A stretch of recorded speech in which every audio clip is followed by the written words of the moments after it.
Hello बच्चों। तो बच्चों आज हम लोग एक नया चैप्टर स्टार्ट करने वाले हैं, क्लास 8 साइंस का chapter 3 synthetic fibres and plastics. अब देखो चैप्टर के नेम से ही हमें पता चल रहा है कि इसमें हम सिंथेटिक फाइबर और प्लास्टिक के बारे में पढ़ने वाले हैं। तो पहले हम देखेंगे सिंथेटिक फाइबर्स को। तो देखो फाइबर्स क्या होते हैं। फाइबर्स वो होते हैं जिनको हम यूज करते हैं फैब्रिक्स को बनाने के लिए। अब फैब्रिक क्या होता है, तो फैब्रिक हमारा होता है क्लॉथिंग मटेरियल, जिनसे हम कपड़े बनाते हैं। तो जिनसे हम कपड़े बनाते हैं अलग अलग टाइप के, उन्हें हम बोलते हैं फैब्रिक। और फैब्रिक हमारे किससे बनते हैं, फाइबर से। ठीक है, तो फाइबर समझ आ गया आप लोग को। अब फाइबर भी देखो दो टाइप का होता है, एक होता है नेचुरल फाइबर और एक होता है सिंथेटिक फाइबर। नेचुरल फाइबर वो होता है जो हमें डायरेक्टली नेचर से मिलता है, मतलब प्लांट और एनिमल से हमें डायरेक्टली मिलता है, उन्हें हम बोलते हैं नेचुरल फाइबर। जैसे कॉटन, वुल, सिल्क एक्सेट्रा, ये सब क्या होते हैं, नेचुरल फाइबर होते हैं। ये सब हमें डायरेक्ट या तो प्लांट या एनिमल से मिलते हैं। ठीक है, लेकिन इस चैप्टर में हम पढ़ने वाले सिंथेटिक फाइबर के बारे में। सिंथेटिक फाइबर क्या होता है, तो सबसे पहले ये तो हमें मिलता है ह्यूमन बीइंग से, मतलब इसको कौन बनाता है, ह्यूमन बीइंग बनाते हैं। और ये बनता कैसे है, तो देखो इसके लिए आप एक एग्जांपल समझ सकते हो, मोतियों की माला। ठीक है, सभी के घर में लगभग मोतियों की माला होती है। अब जो मोतियों की माला होती है वो किससे मिलके बनती है, छोटे छोटे मोतियों की एक चैन से मिलके मोतियों की माला बनती है। इसी तरह छोटी छोटी यूनिट्स की, ठीक है, छोटी छोटी यूनिट्स को मिला के हम एक चैन बनाते हैं और उस चैन को ही हम बोलते हैं सिंथेटिक फाइबर। लेकिन वो जो छोटी छोटी यूनिट होती है वो क्या होते हैं, केमिकल सब्सटेंसेस होते हैं। ठीक है, तो हमने ये समझ लिया सिंथेटिक फाइबर क्या होते हैं, अ चैन ऑफ स्मॉल यूनिट।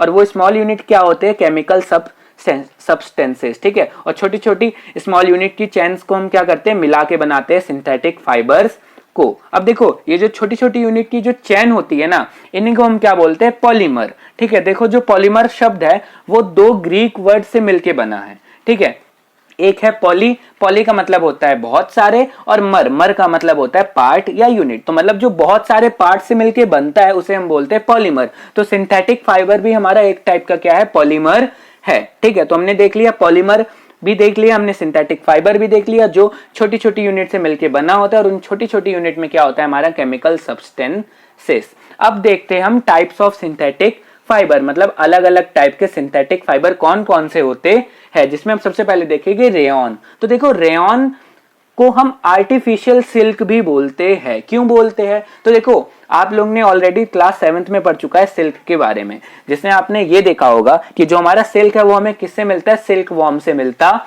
है। और लोग सिल्क के कपड़े पहनना भी बहुत ज्यादा पसंद करते हैं, लेकिन जो हमारा सिल्क होता है वो बहुत ज्यादा कॉस्टली होता है, तो सब लोग उसको अफोर्ड नहीं कर पाते। तो साइंटिस्ट ने सोचा कि कुछ ना करके हम कोई ऐसा चीज बनाए, कोई ऐसा फाइबर बनाए जो क्या हो, ज्यादा कॉस्टली ना हो, लोग उसको अफोर्ड कर सके और वो भी सिल्क की तरह ही हो। और उन्होंने बनाया रेयॉन। ठीक है, तो रेयॉन हमारा एक ऐसा सिंथेटिक फाइबर है, ठीक है, जिसको हम लोग बनाते हैं। ठीक है, मतलब ह्यूमन बींग्स बनाते हैं। और ये क्या है, सिल्क की तरह ही इसमें भी प्रॉपर्टीज पाई जाती है। जैसे सिल्क होता है वैसी प्रॉपर्टीज इसमें भी पाई जाती है, इसलिए हम इसको आर्टिफिशियल सिल्क बोलते हैं। अब ये बनता कैसे है, तो ये बनता है by chemical treatment of wood pulp. ठीक है, अब देखो वुड पल्प एक नेचुरल सोर्स है।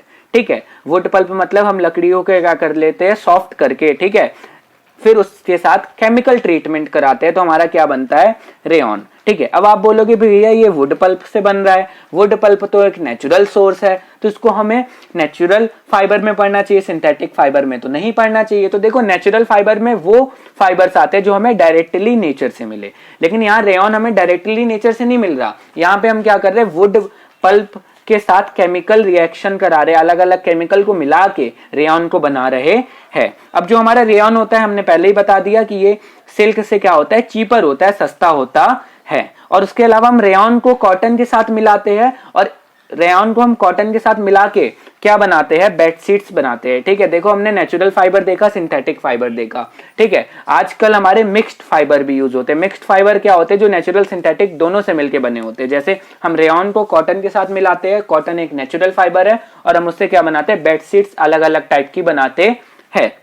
इसी तरह हम रेयॉन को वुल के साथ मिला के क्या बनाते हैं, कारपेट्स बनाते हैं। जो कारपेट होते हैं ना हमारे घर में, वो रेयॉन और वुल के मिक्सचर से जो फाइबर बनता है, ठीक है, उसके फैब्रिक से हमारे क्या बनते हैं, कारपेट बनते हैं। अब जो नेक्स्ट हमारा सिंथेटिक फाइबर है वो है नायलॉन। ठीक है, तो देखो नायलॉन क्या होता है, तो सबसे पहले हमारा नायलॉन मिलके बनता है कोल, वाटर और एयर। ठीक है, मतलब ये पहला ऐसा फाइबर है जो फुली सिंथेटिक है। ठीक है, फुली सिंथेटिक मतलब ये इसमें ना प्लांट मिला है, ठीक है, मतलब प्लांट से भी कोई मटेरियल हमने इसमें ना मिलाया और ना एनिमल से। ठीक है, जैसे रेयन में तो हमने क्या मिलाया था, वुड पल्प मिलाया था प्लांट से जो हमें मिलता है। ठीक है, लेकिन इसमें ना हमने प्लांट से मिलाया कुछ ना एनिमल से। तो ये पहला फुली सिंथेटिक फाइबर है। ठीक है, जो किससे मिलके बना होता है, कोल, वाटर और एयर।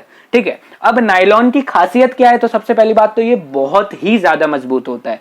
ठीक है, आप ये सोच सकते हो कि एक नायलॉन जो एक स्टील की वायर होती है उससे भी ज्यादा स्ट्रांग होता है और इलास्टिक होता है। ठीक है, मतलब इलास्टिसिटी इसमें होती है और बहुत हल्का होता है। ठीक है, उसके अलावा नायलॉन में शाइन बहुत ज्यादा होती है, इसलिए आप देखोगे लोग नायलॉन की शर्ट पहनना पसंद करते हैं ज्यादातर, क्योंकि ये बहुत लक्जरस होता है। ठीक है, मतलब इसमें शाइन बहुत ज्यादा होती है और इजी टू वॉश होता है, आसानी से इसको हम धुल लेते हैं। अब कहाँ कहाँ हम नायलॉन का यूज करते हैं, तो देखो सॉक्स हो गई, रोप्स हो गई। ठीक है, रोप्स क्यों बनाते हैं, क्योंकि बहुत नायलॉन स्ट्रांग होता है, तो इसलिए से हम रोप्स भी बनाते हैं, टेंट भी बनाते हैं, टूथब्रश भी बनाते हैं और कर्टेन्स भी बनाते हैं और भी बहुत सारी चीज बनाते है। ठीक है, अब देखो यहाँ पे मैंने बताया है कि जो नायलॉन थ्रेड होता है, एक नायलॉन का जो धागा होता है वो एक स्टील वायर से भी स्ट्रांग होता है, इसीलिए इसको हम यूज करते हैं पैरासूट्स को बनाने के लिए। और जो रॉक क्लाइंबिंग के समय हम लोग जो रोप्स को यूज करते हैं, जो रस्सियों को यूज करते हैं, उसको भी हम लोग किसकी मदद से बनाते हैं, नायलॉन की मदद से बनाते हैं, क्योंकि हमें पैरासूट के लिए कोई ऐसा मटेरियल चाहिए जो क्या हो, बहुत स्ट्रांग हो। नहीं तो अगर पैरासूट की मान लो अगर जो वो जिस मटेरियल से मिलके बना है अगर वो टूट जाएगा तो जो पैराशूट पे पैराग्लाइडिंग वगैरह कर रहा है उनकी जान को क्या हो सकता है, खतरा हो सकता है। तो इसलिए हम नायलॉन यूज करते हैं जो कि बहुत ज्यादा स्ट्रांग है। तो देखो इस पार्ट में हमने ये देखा कि फाइबर्स क्या होते हैं। ठीक है, फिर हमने इसमें सिंथेटिक फाइबर्स के बारे में देखा। अब हम लोग नेक्स्ट पार्ट में देखेंगे और जो हमारे सिंथेटिक फाइबर है। ठीक है।